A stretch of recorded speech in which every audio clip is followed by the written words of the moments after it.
హైదరాబాదులో చిన్న చిన్న మనుషులు చిన్న చిన్న వ్యాపారాలు చేస్తూ చిన్న చిన్న షాపులు పెట్టుకొని చిన్న చిన్న ఇల్లు కట్టుకొని చిన్న చిన్న ఫ్లాట్లలో ఉంటూ చిన్న చిన్న ఫ్లాట్లు కొనుక్కొని బ్రతుకుతున్నారు. అడగదలుచుకున్నా నేను వీరందరినీ, ఒక్కసారి రాష్ట్రాన్ని విభజిస్తే వీళ్ళ ఆస్తుల విలువను సగానికి సగం పడిపోతే ఆ పడిపోయిన విలువను సోనియా గాంధీ గారు ఇస్తారా, చంద్రబాబు గారు ఇస్తారా అని చెప్పి అడగదలుచుకున్నా నేను ఇవాళ.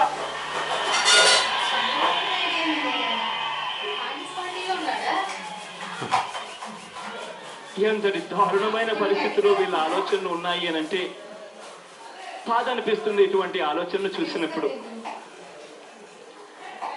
నిజంగా బాధ ఎక్కడ అనిపిస్తుంది అని అంటే, ఇవాళ దేశంలోనే హిందీ తర్వాత రెండవ అతిపెద్ద జాతి ఎవరైనా ఉన్నారు అని అంటే అది తెలుగు జాతి. బాధ అనిపిస్తుంది. ఇవాళ 28 రాష్ట్రాలున్న మన దేశంలో ఆంధ్రప్రదేశ్ రాష్ట్రం 3వ స్థానంలో ఉంది. ఇవాళ ఒక్కసారి వీళ్ళు విభజిస్తే 17 ఒకవైపున 25 ఒకవైపున అని చెప్పి ఎంపీ స్థానాలుగా విభజిస్తే 17 ఎంపీ స్థానాల కన్నా ఎక్కువ 12 రాష్ట్రాలున్నాయన్న సంగతి అర్థమవుతూ ఉందా లేదా అని చెప్పి నేను అడగదలుచుకున్న, ప్యాకేజీలు అడుగుతున్న చంద్రబాబు గారిని, మోసం చేస్తున్న కిరణ్ గారిని. రాష్ట్రం అన్ని రకాలుగా నాశనం అయిపోతుంది. కారణం వీళ్ళు ఓట్ల కోసం, సీట్ల కోసం రాజకీయాలు చేస్తున్నారు కాబట్టి. ఇటువంటి రాజకీయాలు చూస్తూ ఉన్నప్పుడే బాధ అనిపిస్తుంది. చంద్రబాబు నాయుడు గారి దగ్గరికి రాష్ట్రంలో పనిచేస్తున్న ఏపీ ఎన్జిఓలు పోయారు. ఆ ఉద్యోగస్తులు పోయి చంద్రబాబు గారితో ప్రాధేయపడ్డారు.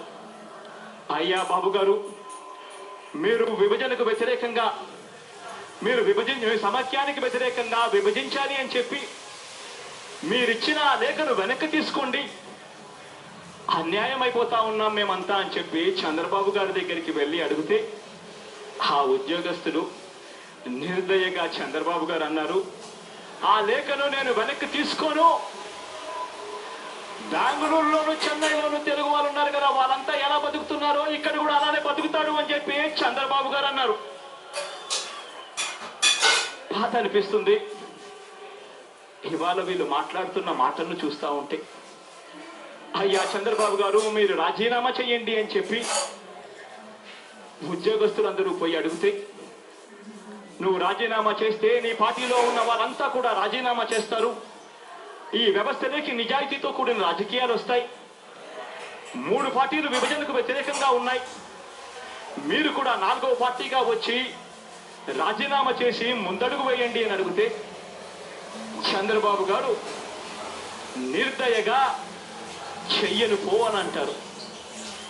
వీళ్ళను చూస్తూ ఉన్నప్పుడు బాధ అనిపిస్తుంది. చంద్రబాబు నాయుడు గారు అంతటితో ఆగిపోలేదు, ఢిల్లీ దాకా వెళ్ళాడు. వెళ్ళి విభజించాలని ఏకంగా నిరాహార దీక్షని చేశారు. ఆయన ఢిల్లీకి వెళ్ళి నిరాహార దీక్ష చేస్తూ విభజించాలని ఎవరెవరితో ఏమేం మాట్లాడారో నాకైతే తెలియదు, కానీ ఆయన నిరాహార దీక్ష చేస్తూ ఉన్నప్పుడు అది అయిపోయే సమయానికల్లా కిరణ్ కుమార్ రెడ్డి గారు ఇక్కడ ఉద్యోగ సంఘాలందరినీ పిలిచాడు, ఒక్కొక్కరిని పిలిచి అందరినీ ఒక్కొక్కరిని చేసి భయపెట్టించారు. భయపెట్టించి స్ట్రైకుల నుంచి విరమింపజేయిస్తారు. వీళ్ళు మనుషులేనా అని చెప్పి నేను అడుగుతున్నా. ఇవాళ రాష్ట్ర పరిస్థితి ఇంత దారుణంగా ఉంది. పట్టపగలే నిజాయితీ లేని రాజకీయాలు చేస్తూ ప్రజలను మోసం చేస్తున్న పరిస్థితులు కనపడతా ఉన్నాయి. నిజంగా నేను అడగదలుచుకున్నా, ఇదే కిరణ్ కుమార్ రెడ్డి గారు ఆవేళ తాను గన విభజన చేస్తున్నాము అని చెప్పి ఎప్పుడైతే సిడబ్ల్యూసీ చెప్పిందో ఆవేళ కిరణ్ కుమార్ రెడ్డి గారు ఎందుకు రాజీనామా చేయలేదు అని చెప్పి నేను అడగదలుచుకున్నా కిరణ్ కుమార్ రెడ్డి గారిని. ఆయన పూర్తిగా సోనియా గాంధీ గారు ఎప్పుడు రాజీనామా చేయమంటే అంతా అయిపోయిన తర్వాత అప్పుడు మాత్రమే ఆయన రాజీనామా చేసి ప్రజల దగ్గరికి వచ్చి ముసలి కన్నీరు కారుస్తారు.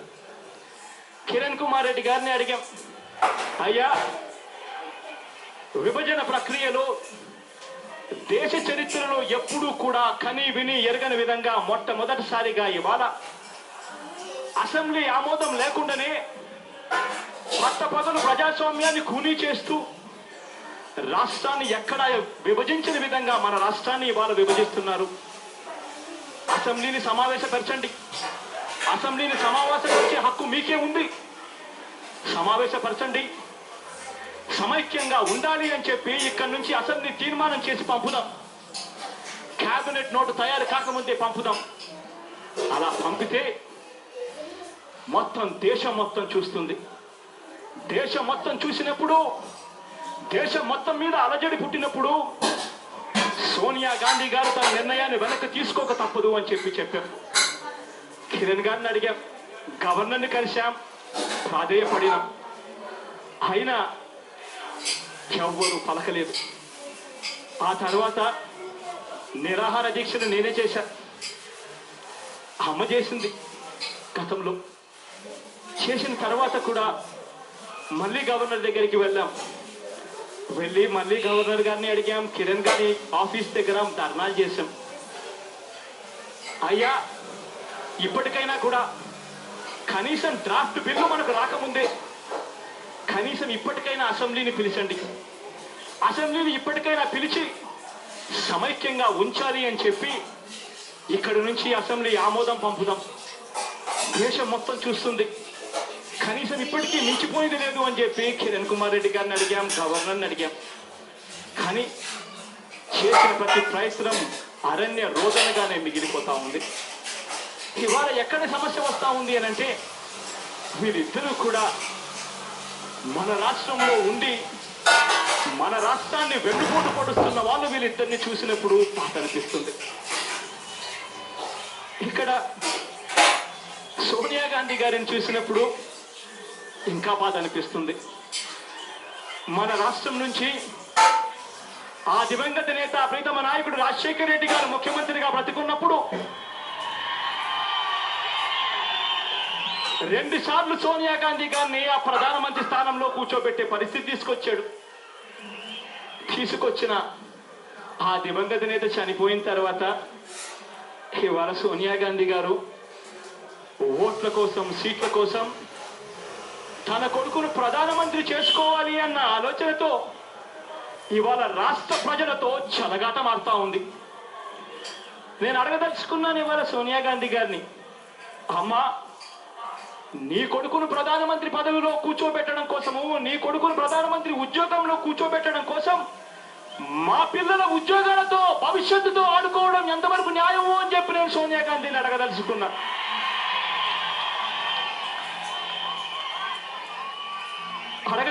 నేను సోనియా గాంధీ గారిని,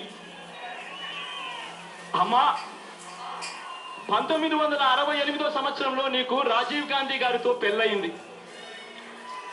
ఆ తర్వాత 15 సంవత్సరాల తర్వాత అంటే 1983 సంవత్సరంలో మీరు భారతదేశ పౌరసత్వం తీసుకున్నారు. 1983 నుంచి 2013 దాకా అంటే 30 సంవత్సరాలు. 30 సంవత్సరాలు మీరు భారతదేశ పౌరసత్వం తీసుకుని 30 సంవత్సరాలు మాలో ఒకరిగా అయ్యారు. ఇవాళ పార్లమెంటులో ఒక బిల్లు తీసుకొచ్చి భారతదేశ పౌరసత్వం తీసుకున్న వారంతా కూడా వాళ్ళ దేశాలకు వెనక్కి వెళ్ళిపోవాలి అని చెప్పి బిల్లు తీసుకొస్తే నీకు నచ్చుతుందా అమ్మా అని చెప్పి అడుగుతున్నా సోనియా గాంధీ గారిని.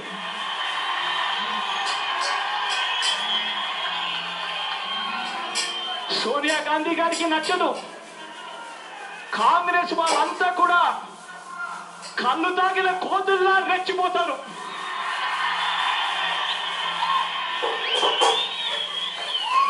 అమ్మా 30 సంవత్సరాలకే నీకు ఇంత వ్యామోహం ఉంటే 60 సంవత్సరాలమ్మా ఇక్కడ మేమంతా కలిసికట్టుగా ఉన్నాం. మాకెంత బాధ ఉండాలి అని చెప్పి అడుగుతున్న సోనియా గాంధీ గారిని. సోనియా గాంధీ గారిని నేను ప్రశ్నించదలుచుకున్నా, అమ్మా అసలు నీకు ఆంధ్ర రాష్ట్ర చరిత్ర తెలుసా అని చెప్పి నేను అడగదలుచుకున్నా.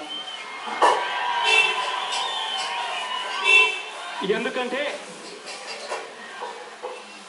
విశాలాంధ్ర కావాలని 1955వ సంవత్సరంలో తెలంగాణ ముద్దుబిడ్డ, తెలంగాణకు సంబంధించిన ముఖ్యమంత్రి బురుగుల రామకృష్ణ తెలుగు వాళ్ళందరూ ఒక్కటి కావాలని, తెలుగు వాళ్ళందరూ కూడా ఎక్కడ ఉన్నా ఒక్కటిగా ఉండాలి అని తన ముఖ్యమంత్రి పదవికి తాను రాజీనామా చేసి విశాలాంధ్ర కోసం పాటుపడ్డాడు.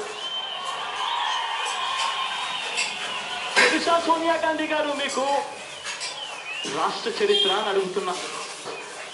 ఆవాల అసెంబ్లీ సమావేశంలో 147 మంది సభ్యులు హాజరై 103 మంది సభ్యులు విశాలాంధ్ర కావాలని చెప్పి ఓటేసి తెచ్చుకున్న సమైక్య ఆంధ్ర అమ్మ మంది అని చెప్పి నేను ఇవాళ చెప్తున్నా.